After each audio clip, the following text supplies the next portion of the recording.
Okay, welcome back to the channel. So this was a short trip filmed right before the storm hit, and I managed to find this line of fish willing to chew the crankbait. Now in this video I'm going to edit a little bit less, just so you get a sense of the pace I'm covering water with the crankbait. Certainly a much quicker presentation than the jerkbait, and fished properly a jerkbait is even slower than the single jig.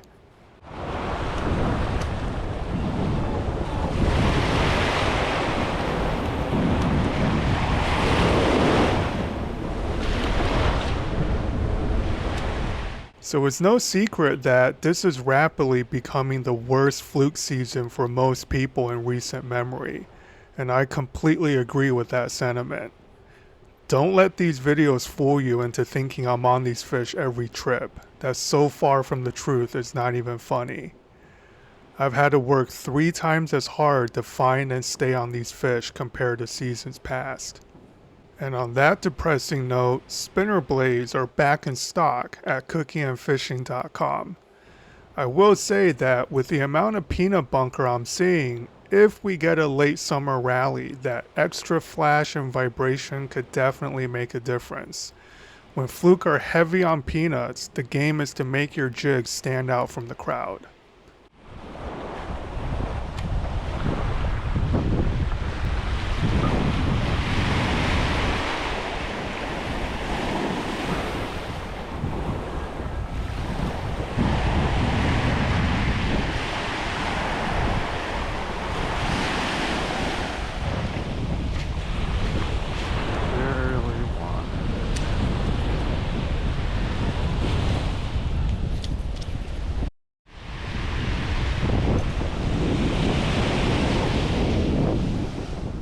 So there you see the crankbait I'm using. That's the Evergreen Flat Force 4.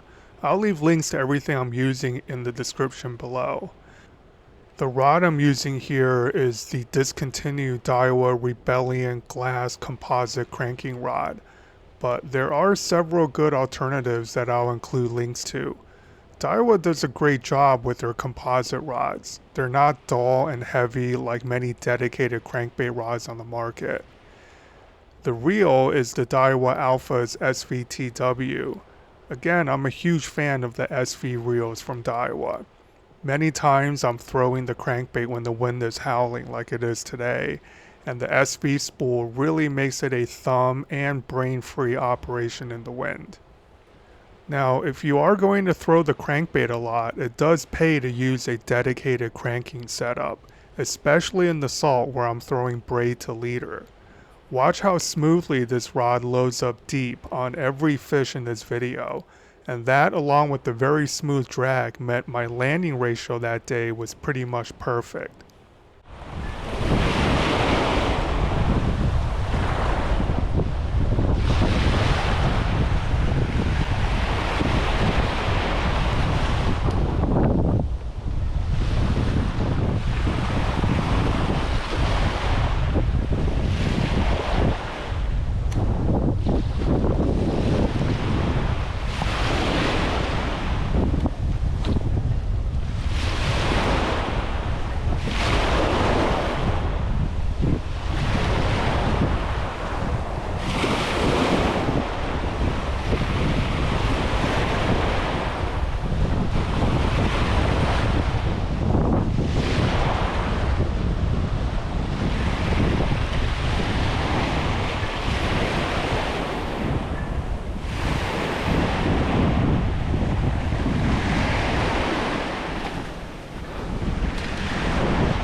Yeah, that was a pretty fat fish, and this year it seems like I'm either catching really thin ones or fat ones. Just like the size, either I'm surrounded by sub 15-inch fish or I'm into a streak of keepers, all of which is rather unsettling after so many years targeting fluke from shore.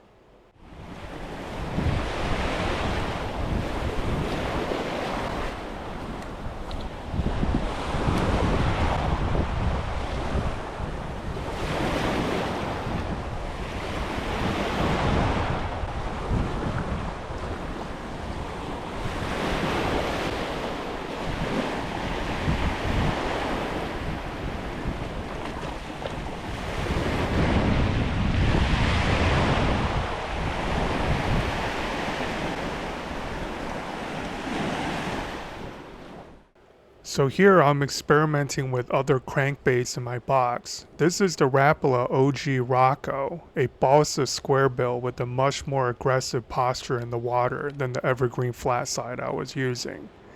And there you get a good sense of how I'm matching the hatch. These fish are gorging themselves on peanut bunker. And there's my second keeper of the day, 21 inches and once again very fat fish. Now you would think I'd stick with the square bill, but I soon went back to the flat side. The square bill crankbait really wants to deflect off hard cover. So if I'm ever fishing rocks, that might be more of a player, but in open sandy beaches, there's something about that high-pitched, very fast and tight action on the flat side crankbait that seems to trigger more bites from Fluke. It is interesting to me that both the jerkbait and flat side are traditionally cold water lures for freshwater bass, and those happen to be the two presentations I've developed that seem to work so well for Fluke in the summer.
And here's my OCD at work checking all 6 hook points on the crankbait. It does make a difference though. You wouldn't think a Fluke can bounce off 2 sets of trebles, but it happens all the time.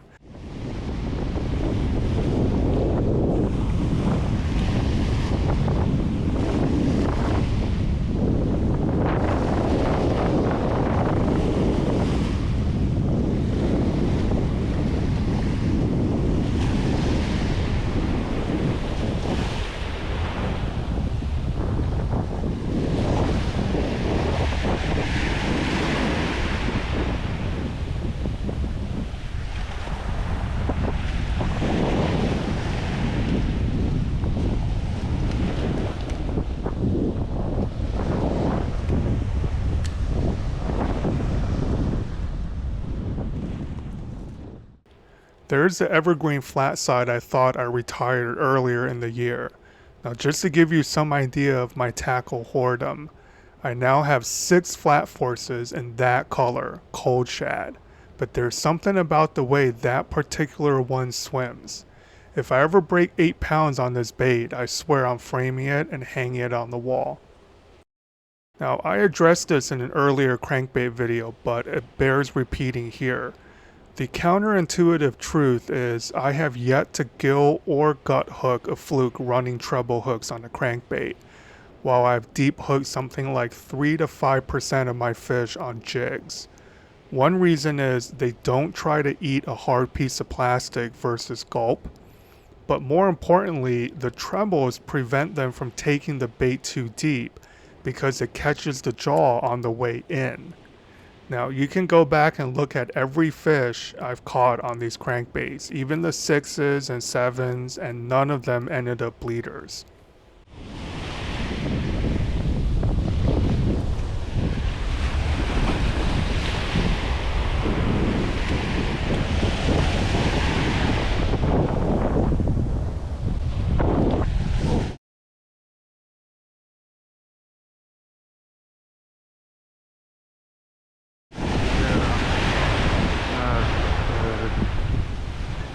Yeah, it's such a fun bite. I mean, these fish really hate that flat side.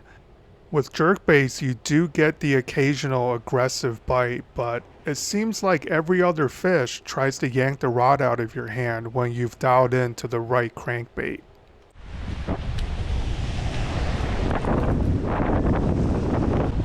100% 19.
There's another fat 19, 20-inch fish. Now, the trip before this, I went 36 shorts before catching a keeper on the single jig, and I couldn't buy a bite on a crankbait.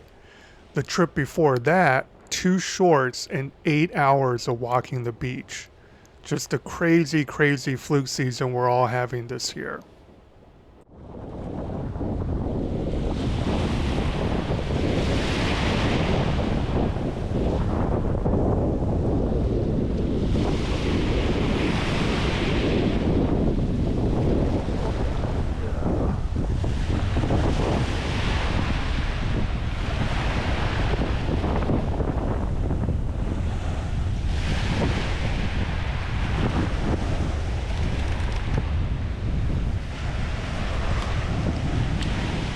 Not even a keeper?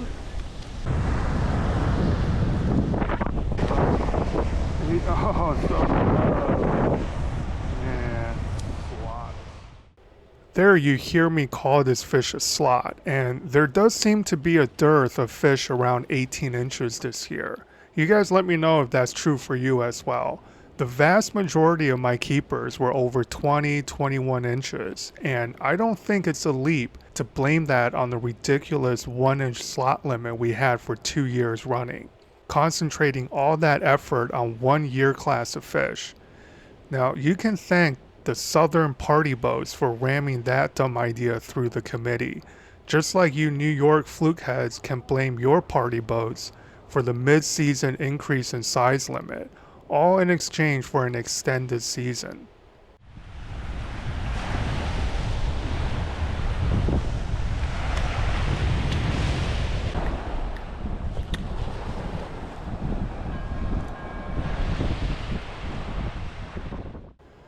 Alright, now that we're past the 13-minute mark, let me drop some juice on cranking. Traditionally, crankbaits are meant to bang into cover on the bottom, bouncing off rocks and stumps and deflecting off center to trigger bites from bass that are attacking from above. That's a very important distinction versus fluke. Bass are above the crankbait and trying to pin it against the bottom. Fluke are on the bottom ambushing upwards. Therefore, your crankbait retrieve for fluke is letting it float high after making bottom contact, and your float rate is very important as well. Too fast and you're out of the strike zone too quickly, and too slow doesn't trigger as many bites. It's a game of putting it in their face and then letting it float away just fast enough that they can't help but take a swipe at it.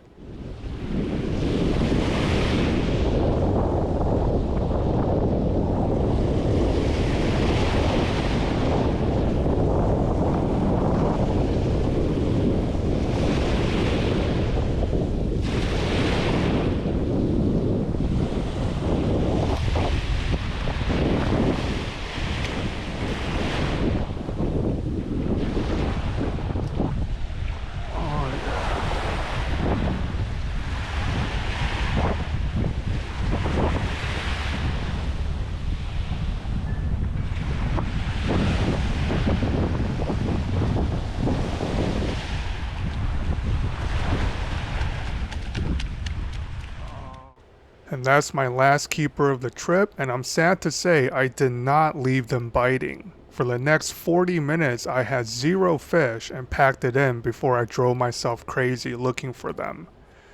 Now, final note, if anyone is looking to support the channel, as they say, no Patreon, no merch, go to cookieandfishing.com, get yourself some spinner blades, consider getting the virtual lesson, all things that will actually help you catch fish. Okay, thanks for watching guys, and I'll catch you on the next one.